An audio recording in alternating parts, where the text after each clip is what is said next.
Buonasera a tutti, donc Alexandre Peccini qui est le directeur artistique de la compagnie Spirale.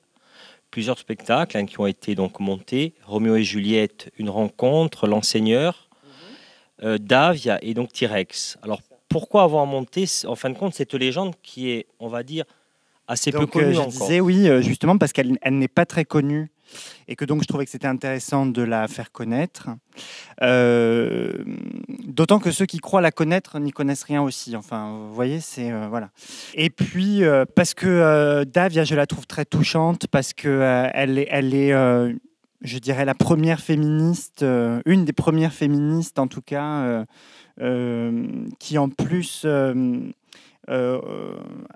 a été un mélange de cultures qui lui a permis de devenir une sultane et qui lui a permis de se faire reconnaître par ce sultan. Et oui, rentrez. Des comédiennes donc, et qui du coup portait ce message de tolérance et d'acceptation de la culture de l'autre, et surtout aussi d'éducation de la femme. Voilà, ça a été une des premières sultanes à avoir une influence politique assez conséquente, puisque ça a été une des sultanes qui a été montrée par son roi. Parce que même là, Mohamed VI, ça va, mais même Hassan II, d'ailleurs, le mari de Davia, c'était Mohamed III, c'est complètement l'aïeul du roi du Maroc de nos jours, quoi. Et à son époque, Mohamed III amenait Davia aux réunions politiques et voilà, elle était en correspondance avec plusieurs reines d'Europe et notamment sur l'éducation. Et comme elle avait une connaissance vraiment du milieu méditerranéen, puisque ses parents étaient des commerçants génois qui faisaient vraiment le tour de la Méditerranée, on peut s'imaginer qu'elle a été confrontée à plusieurs cultures, elle a été confrontée à plusieurs religions, elle a su ce que c'était des gens riches, elle a su ce que c'était les esclaves, qui étaient, mine de rien, la première marchandise à son époque du commerce. Et en utilisant tout ça, elle a réussi à devenir une femme influente et à regrouper en elle ces deux religions dont on a l'impression parfois qu'elles ne sont pas compatibles, le christianisme et l'islam. On a monté Davia et 2 semaines après, ça a été la crise du Burkini à Cisco. Donc voilà, on était... voilà, qui représente l'inverse de ce qu'on a envie de montrer, quoi. Voilà. Donc voilà pourquoi j'ai monté ce spectacle-là. Merci. Est-ce qu'il y a des personnes qui veulent poser des questions? Oui. Bonsoir. Bah, tout d'abord, je voudrais féliciter évidemment les 3 comédiennes de cette pièce qui ont fait un travail formidable. Et alors ma question va plutôt s'adresser au metteur en scène. Donc il y a 3 langues représentées, la langue arabe, la langue française, la langue corse. Est-ce que vous avez plutôt opéré un travail a priori d'historien et de linguiste et après de metteur en scène? Enfin, comment ça s'est passé un petit peu dans votre esprit? À vrai dire, je savais qu'il y avait quelque chose à monter. Je savais qu'il y avait une histoire dans tout ça qui faisait écho un petit peu à notre époque. Une histoire sur la liberté, une histoire sur la femme, une histoire sur l'islam, et enfin on va dire même sur la tolérance, sur la fraternité entre les religions. Et tout s'est monté un peu petit bout par petit bout. C'est vraiment, oui, un travail d'historien parce que je suis quand même allé fouiller à la BNF, où d'ailleurs il y a très peu de choses sur Davia. Et il y a une dame que vraiment j'aimerais saluer qui s'appelle Marie-Josée Loverini, qui a fait un travail de recherche et qui a regroupé tout son travail sur un livre qui s'appelle Davia, l'interdite sultane, qui a été édité en 2005 chez Albiane, je crois bien. C'est ça, oui, c'est sûr, c'est ça. J'ai essayé de chercher d'autres choses, mais j'ai rien trouvé. Elle a vraiment tout regroupé. Sous Hassan II, c'était pas facile de savoir ce qui se passait au Maroc et d'avoir des historiens qui avaient accès aux archives. On espère que ça va se débloquer. En tout cas, on a regroupé tout ça. On savait qu'il y avait une jolie histoire.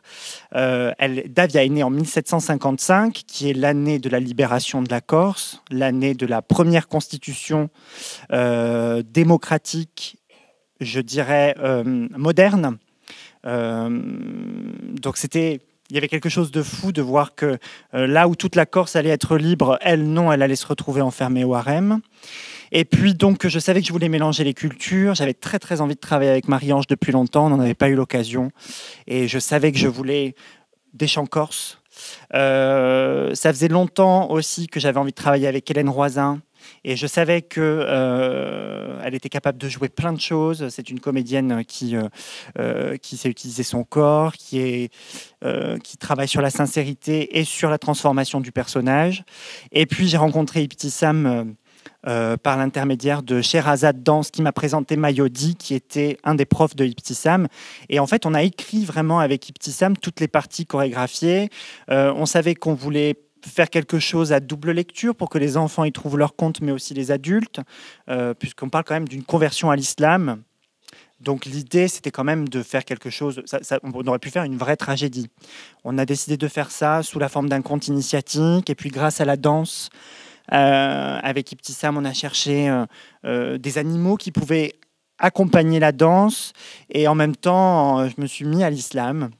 Et j'ai appris donc plein de choses sur la vie de Mahomet, sur Iblis, ce monstre qui est en chacun de nous, qui est un peu l'équivalent du diable en fait, chrétien. Et Iblis se transformait en animaux. On aurait dit que tout se construisait autour de nous, comment dire, un peu malgré nous presque. Voilà, on a travaillé aussi avec une autre Marie-Josée. Marie-Josée, j'ai oublié Ross, qui est de Corbar et qui du coup nous a écrit une chanson de Corbar, puisque le papa de Davia venait de Corbar. Enfin voilà, tout s'est monté. Les filles ont travaillé en impro sur les cours de danse et puis on a réécrit. C'est vraiment, ça s'est monté à 4 quoi, et avec évidemment donc Marie-Josée Loverini qui nous a permis d'avoir plein de faits historiques.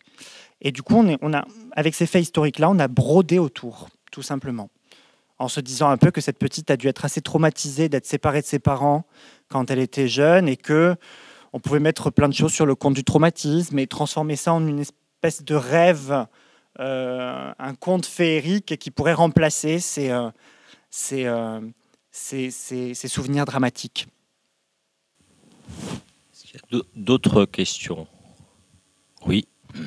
Moi, j'avais une question pour Hélène, hein, c'est ça? Donc, bon, j'ai cru comprendre que Ibtissam était donc danseuse et professeure de danse. Marie-Ange Geronimi est donc comédienne, chanteuse, j'imagine danseuse aussi. Alors, Hélène est comédienne. Est-ce qu'elle est aussi danseuse finalement, ou a-t-elle appris la danse orientale spécialement pour cette création-là? Et si c'est le cas, finalement, un travail, j'imagine, très intense. Non, j'ai appris pour ce spectacle. C'est Ibtissam qui m'a initiée à la danse orientale. J'y connaissais rien. J'avais bien sûr fait des cours de danse étant petite, mais la danse orientale, ça n'a rien à voir avec le classique ou le moderne, voilà. Et donc, on s'est lancé au mois de mai l'année dernière, et puis on a fait ça pendant quelques mois. Voilà, elle a su trouver les pas que j'arriverais facilement à faire, ou en tout cas que j'attraperais facilement aussi. Voilà. Oui, il y a du travail aussi. Oui, on a bossé, on a bossé beaucoup. Voilà.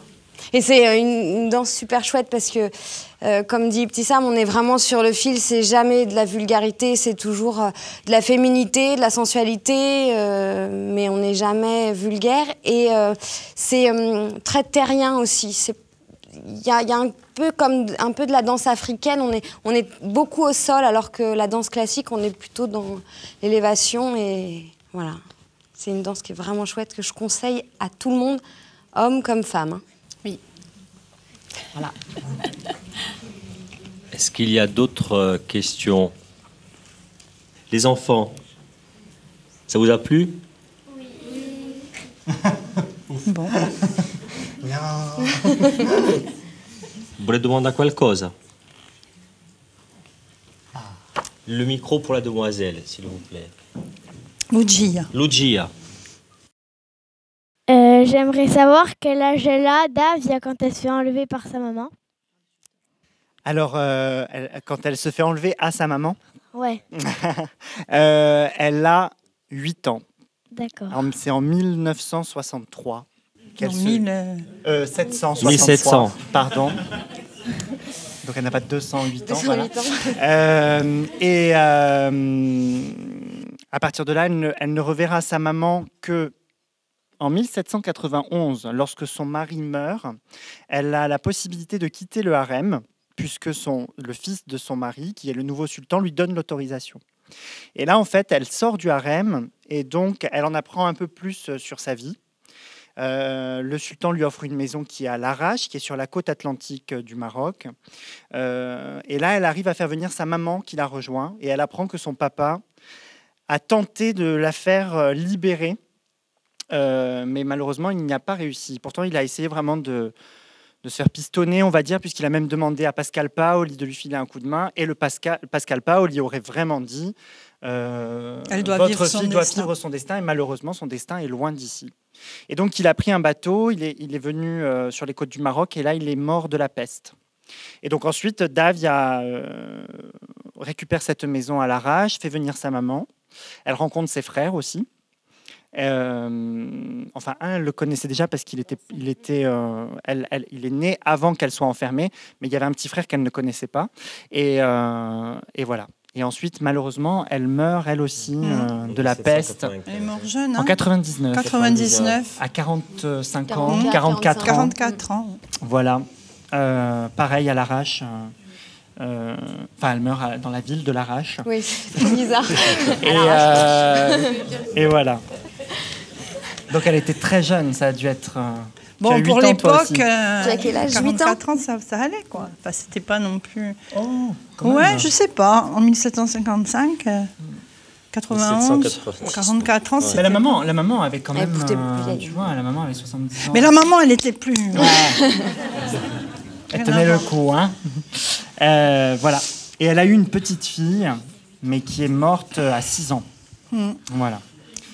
Ouais, elle n'a pas eu une vie très heureuse. Hein. Là, ce qu'on vous raconte, c'est le début. Après, on a laissé tomber. Mais voilà. Mais elle a revu sa maman. Avant de mourir. C'était sympa. Ouais, on s'est bien amusé. Henri Gradia, bien gros aussi.